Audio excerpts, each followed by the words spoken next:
हूतियों ने अमेरिका को बुरी तरीके से हिलाकर रखा है। लाल सागर में अमेरिकी युद्धपोतों को निशाना बनाने के बाद कथित तौर पर ट्रंप प्रशासन में भी दरार हो चुकी है। मामले को लेकर अमेरिकी प्रशासन में भी दो फाड़ नजर आने लगा है। द इकोनॉमिक टाइम्स की रिपोर्ट के मुताबिक सोमवार को हूतियों पर हमले की नीति को लेकर विवाद जो उपराष्ट्रपति जेडी वैंस और डोनाल्ड ट्रंप की प्रशासन के कुछ सदस्यों के बीच था, वो सार्वजनिक होता नजर आया।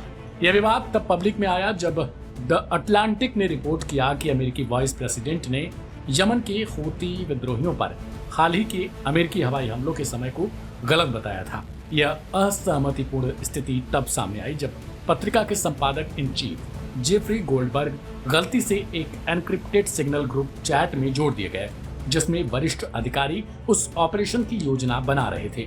रिपोर्ट्स की माने तो अमेरिकी उपराष्ट्रपति जेडी वैंस ने 14 मार्च को इस चैट में ट्रंप द्वारा हूतियों पर हवाई हमले को मंजूरी देने पर अपनी चिंताएं जाहिर की थी।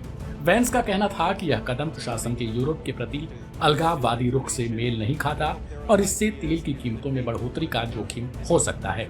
उन्होंने इस ऑपरेशन को टालने की सलाह भी दी थी ताकि यह आर्थिक और कूटनीतिक प्राथमिकताओं के साथ मेल खा सके, लेकिन अंततः उन्होंने टीम के सहमति के अनुसार निर्णय लिया। दरअसल कहा जा रहा है कि वैंस हूतियों पर हमले की प्लानिंग को लेकर तैयार नहीं थे। इसके पीछे उनका कथन था कि तनाव बढ़ने से हूती लाल सागर में तेल व्यापारिक मार्गों को और ज्यादा बाधित करेंगे, जिससे तेल की कीमतों में भारी उछाल आ सकती है। बता दें कि लाल सागर में फिलहाल हूतियों का नियंत्रण ज्यादा स्तर पर है, जिससे वे अमेरिकी जहाजों को टारगेट करते रहते हैं। लाख अमेरिकी धमकियों के बावजूद भी हूती रुकने का नाम नहीं ले रहे। अमेरिकी हमलों के बावजूद यह ग्रुप उन पर जबरदस्त पलटवार कर रहा है और हमले भी तेज कर रहा है। जानकार मानते हैं कि यमन के हूती ग्रुप की ओर से हर बार ये संकेत दिए जाते हैं कि वे मरने के लिए तैयार हैं, लेकिन हार मानने को नहीं। यहाँ तक कि अमेरिका की धमकियों के तुरंत बाद ये ग्रुप उन पर जवाबी कार्रवाई करता है, वो भी हथियारों से। यमन के हूतियों को शायद अमेरिका और इसराइल हल्के में ले रहे थे, लेकिन वे उनकी समझ से भी बहुत ही ज्यादा आगे निकल गए। अमेरिकी राष्ट्रपति डोनाल्ड ट्रंप ने जब हूती फाइटर्स को धमकी देते हुए हमले शुरू किए थे और कहा था कि अब तुम्हारी तबाही का वक्त है, तब शायद उनके जहन में भी ये ख्याल नहीं था कि यमन के हूती फाइटर्स इस कदर रिएक्ट करने वाले हैं। अब हालात ये हैं कि यमन के अंसारुल्लाह दो मोर्चों पर लड़ाई लड़ रहे हैं। एक तो लाल सागर में वो अमेरिकी हमलों का मुकाबला कर रहे हैं और दूसरी ओर यमन से सैकड़ों मील दूर इसराइल पर भी हमले कर रहे हैं और ये जवाब गाजा में कत्लेआम का बता रहे।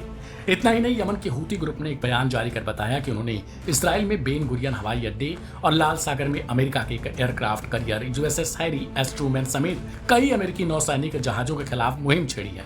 अब वो एक ही वक्त में दो वार कर रहे हैं, वो भी दो बड़ी ताकतों के खिलाफ। हूती विद्रोहियों के अल मसीरा टीवी चैनल पर हूतियों के प्रवक्ता याह्या सारी ने कहा कि उनके मिसाइल फ्लीट ने पैलेस्टाइन सेकेंड हाइपरसोनिक मिसाइल के साथ तेल अवीव के पास बेन गुरियन एयरपोर्ट को निशाना बनाया। अब हूतियों का यह भी दावा है कि उनके ऑपरेशन ने कामयाबी के साथ अपना वादा पूरा किया, जिसकी वजह से हवाई अड्डे पर काफी देर तक कई फ्लाइट्स को रोकना पड़ा। लिहाजा ऐसे में अब देखा जा रहा है कि अमेरिका में भी इस मामले को लेकर गहमा गहमी मची है। जेडी वैंस और ट्रंप के अधिकारी एक दूसरे के खिलाफ नजर आ रहे हैं, जिससे अमेरिका की चिंताएं बढ़ सकती हैं। इस रिपोर्ट में इतना ही। तमाम अपडेट्स के लिए सब्सक्राइब करें लाइव हिंदुस्तान।